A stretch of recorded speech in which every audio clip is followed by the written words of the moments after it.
नमस्कार, नवीन न्यूज में आपका स्वागत है। पटना प्रशासन ने पर्यावरण संरक्षण को लेकर बड़ा और सख्त रुख अपनाया है। पटना के जिलाधिकारी डॉक्टर त्यागराजन एस.एम. ने साफ शब्दों में कहा है कि प्लास्टिक और पॉलीथीन बैग का इस्तेमाल अब पर्यावरण और जनजीवन दोनों के लिए गंभीर खतरा बन चुका है, इसलिए इसे पूरी तरह से बंद करना जरूरी है। उन्होंने अपील करते हुए कहा कि सरकार और जिला प्रशासन द्वारा पहले ही पॉलीथीन पर प्रतिबंध लागू किया जा चुका है और अब इसका सख्ती से पालन कराना प्रशासन की प्राथमिकता है। तय मानकों से अधिक मोटाई वाले पॉलीथीन के इस्तेमाल पर भी कार्रवाई के निर्देश दिए गए हैं। जिलाधिकारी ने चेतावनी भरे अंदाज में कहा कि पॉलीथीन न तो आसानी से नष्ट होता है और न ही यह प्रकृति में घुलता है, जिसके कारण यह लंबे समय तक पर्यावरण को नुकसान पहुंचाता रहता है। कई बार यह आवारा जानवरों के लिए जानलेवा साबित होता है, क्योंकि वे गलती से इसे खा लेते हैं, जिससे उनके स्वास्थ्य पर गंभीर असर पड़ता है। इसके अलावा पॉलीथीन नालियों और जल निकासी व्यवस्था को बुरी तरह प्रभावित करता है। नालों में जमा होकर यह जल जमाव की समस्या पैदा करता है, जिससे शहरी क्षेत्रों में बाढ़ जैसे हालात तक बन जाते हैं। जिलाधिकारी ने लोगों से अपील किया कि वे जागरूक नागरिक बने और पॉलीथीन के बजाय कपड़े के थैले, पेपर बैग और अन्य पर्यावरण अनुकूल विकल्पों का उपयोग करें। उन्होंने कहा कि अगर समाज के हर वर्ग सहयोग करे तो पर्यावरण को बचाया जा सकता है और आने वाली पीढ़ियों को एक बार सुरक्षित भविष्य दिया जा सकता है। बिहार के सियासत में सत्ता परिवर्तन के बाद अब उच्च सदन यानी विधान परिषद की 10 सीटों पर होने वाले आगामी चुनाव और उपचुनाव को लेकर सरगर्मियां बेहद तेज हो गई है।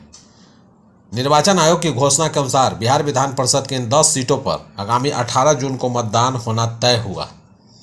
मुख्यमंत्री सम्राट चौधरी के नेतृत्व वाले कैबिनेट में वर्तमान स्वास्थ्य मंत्री निशांत कुमार को लेकर जनता दल यूनाइटेड ने एक बड़ी और राजनीतिक तैयारी शुरू कर दी है। सूत्रों की खबर है कि जेडीयू कोटे से निशांत कुमार को विधान परिषद का सदस्य बनाया जाएगा, लेकिन इसके लिए पार्टी ने अपने ही पूर्व मुख्यमंत्री नीतीश कुमार की खाली हुई सीट को छोड़कर एक दूसरा सुरक्षित रास्ता चुना है। सूत्र बताते हैं कि निशांत कुमार को 9 सीटों में से किसी एक पर मुख्य उम्मीदवार बनाया जाए, जिनका नियमित कार्यकाल जून 2026 में समाप्त हो रहा है। जेडीयू के बेहद विश्वसनीय सूत्रों से मिली जानकारी के अनुसार निशांत कुमार को पूर्व सीएम नीतीश कुमार के इस्तीफे से खाली हुई सीट पर होने वाले उपचुनाव में प्रत्याशी नहीं बनाएगी, क्योंकि इसके पीछे एक बड़ा राजनीतिक और तकनीकी कारण है। नीतीश कुमार के सीट से चुनाव जीतने पर निशांत कुमार का कार्यकाल केवल उस सीट के बचे हुए समय के लिए होता। इसलिए जेडीयू ने दूरगामी रणनीति के तहत तय किया है कि निशांत कुमार को 9 सीटों में से किसी एक पर मुख्य उम्मीदवार बनाया जाए, जिनका नियमित कार्यकाल जून 2026 में समाप्त हो रहा है। इस रणनीतिक बदलाव का सबसे बड़ा फायदा यह होगा कि निशांत कुमार एक बार फिर एमएलसी चुने जाने के बाद पूरे अगले 6 सालों तक के लिए विधान परिषद के सुरक्षित सदस्य बन पाएंगे, जिससे सरकार में उनके कद और स्थायित्व को मजबूती मिलेगी। बंगाल विधानसभा चुनाव में मिली हार के बाद टीएमसी यानी तृणमूल कांग्रेस में बड़ी राजनीतिक उथल पुथल के आसार है। खबरें हैं कि पार्टी के वरिष्ठ सांसद काकोली घोष 6 विधायकों के साथ कल्याणी में मुख्यमंत्री शुभेंदु अधिकारी की प्रशासनिक समीक्षा बैठक में शामिल हुई। सिल्लीगुड़ी में भी कुछ ऐसा ही दृश्य देखने को मिला, जहां तृणमूल के 5 विधायकों ने उत्तर बंगाल विकास मंत्री निशित प्रमाणिक की अध्यक्षता में हुई राज्य सरकार की बैठक में भाग लिया। तृणमूल कांग्रेस में अपने साथ हुए व्यवहार पर सार्वजनिक रूप से निराशा व्यक्त करने के बाद हाल में संगठनात्मक पद से इस्तीफा देने वाली भाजपा सरकार के आधिकारिक मंच पर से ऐसे समय में नजर आई जब पश्चिम बंगाल के राजनीतिक समीकरण तेजी से बदलते दिख रहे हैं। राज्य के 2 अलग अलग हिस्सों में कुछ घंटों के अंतराल पर हुए इन दोनों घटनाक्रमों में पश्चिम बंगाल चुनाव के बाद बदलते राजनीतिक परिदृश्य को लेकर जारी चर्चा में एक और नए आयाम जोड़ दिया है। पूर्व मुख्यमंत्री नीतीश कुमार जंदाहा प्रखंड के कजरी बुजुर्ग स्थित जदयू के प्रदेश अध्यक्ष और उपाध्यक्ष, राज्य स्तरीय कार्यक्रम कार्यान्वयन समिति और विधायक उमेश कुशवाहा के पैतृक आवास पहुंचे। यहां उन्होंने उमेश कुशवाहा के परिजनों से मुलाकात की और पौधारोपण कर पर्यावरण संरक्षण का संकल्प लिया। इस दौरान उन्होंने परिवार के सदस्यों से बातचीत कर सभी को अपनी ओर से शुभकामनाएं दी। इस दौरान मौजूद एनडीए नेताओं और कार्यकर्ताओं को संबोधित करते हुए पूर्व मुख्यमंत्री नीतीश कुमार ने कहा कि बिहार में हुए विकास कार्यों और महिलाओं के लिए चलाए गए सरकारी कार्यक्रमों की चर्चा की। उन्होंने कहा कि बिहार में व्यापक स्तर पर विकास कार्य किए गए हैं और आगे भी युद्ध स्तर पर विकास कार्य जारी रहेगा।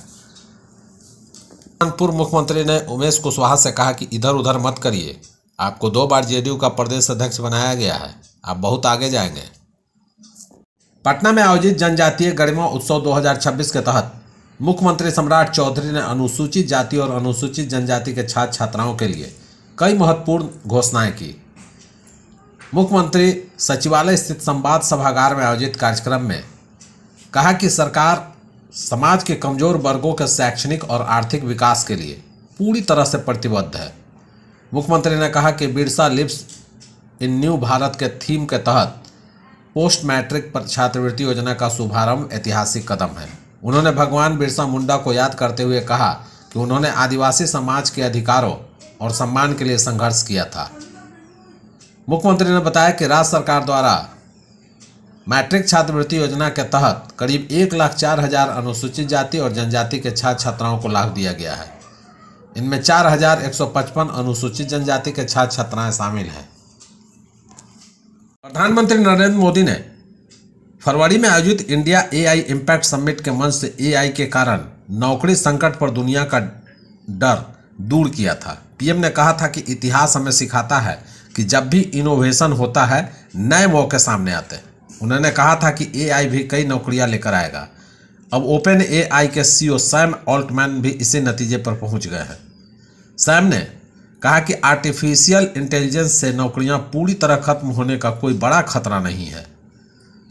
सैम ऑल्टमैन ने कहा कि उन्हें शुरुआत में उम्मीद थी कि 2022 में ओपन एआई के चैट जीपीटी लॉन्च होने के बाद बड़ी संख्या में कॉल सेंटर और कस्टमर सपोर्ट नौकरियां खत्म हो जाएगी। हालांकि उन्होंने कहा कि मुझे जानकर खुशी हुई कि मेरा अनुमान गलत साबित हुआ। IANS की रिपोर्ट के अनुसार ओपन एआई ने एआई की तकनीकी प्रगति की रफ्तार को लेकर लगभग सही अनुमान लगाया था, लेकिन इसके सामाजिक और आर्थिक प्रभावों को लेकर कंपनी काफ़ी हद तक गलत साबित हुई। उन्होंने माना कि नौकरियां खत्म होने को लेकर शुरुआती चिंताएं उस समय वास्तविक आशंकाओं पर आधारित थी। ऑल्टमैन की टिप्पणी ऐसे समय में आई है जब कई दिग्गज कंपनियों ने बड़े पदों पर एआई टूल्स का उपयोग शुरू किया है। हालांकि पीएम मोदी दुनिया को पहले यह संदेश दे चुके हैं कि एआई के कारण कई नौकरियों का सृजन होगा। इंडिया एआई इम्पैक्ट समिट के मंच से पीएम मोदी ने कहा था कि एआई एक फोर्स मल्टीप्लायर है जो संभावनाओं के सीमाओं को और आगे ले जाने में मदद करेगा। एआई का उपयोग करके डॉक्टर, वकील और शिक्षक पहले के मुकाबले कहीं बड़ी आबादी तक पहुंचेंगे और उनकी मदद कर पाएंगे। रिक्त 3 पदों के लिए 29 मई को मतदान कराया जाएगा। चुनाव की तारीख घोषणा होते ही स्थानीय राजनीति का माहौल गर्म हो गया और प्रखंड मुख्यालय में सरगर्मी तेज हो गई है। प्रखंड विकास पदाधिकारी पंकज कुमार ने मतदान की तिथि घोषित करते हुए सभी वार्ड पार्षदों को निर्धारित समय पर विक्रम प्रखंड कार्यालय स्थित सभागार में उपस्थित होने का निर्देश दिया है। जारी आदेश के अनुसार निर्वाचन प्रक्रिया सुबह 8 बजे से शुरू होगी और चुनाव संपन्न होने तक जारी रहेगी। बता दें कि विक्रम नगर पंचायत में कुल 14 वार्ड हैं, लेकिन वार्ड संख्या 14 का पार्षद पद रिक्त होने के कारण इस बार केवल 13 वार्ड पार्षद मतदान प्रक्रिया में हिस्सा लेंगे। सशक्त अस्थायी समिति में कुल 5 सदस्य होते हैं। इनमें मुख्य पार्षद, उप मुख्य पार्षद पदेन सदस्य के रूप में पहले से शामिल हैं। शेष 3 पदों के लिए ही चुनाव कराया जा रहा है। इससे पहले समिति में वार्ड संख्या 6 के पार्षद, वार्ड संख्या 8 के पार्षद और वार्ड संख्या 10 के पार्षद सदस्य के रूप में कार्यरत थे। अब इन सीटों के लिए नई चुनावी जंग शुरू हो चुकी है।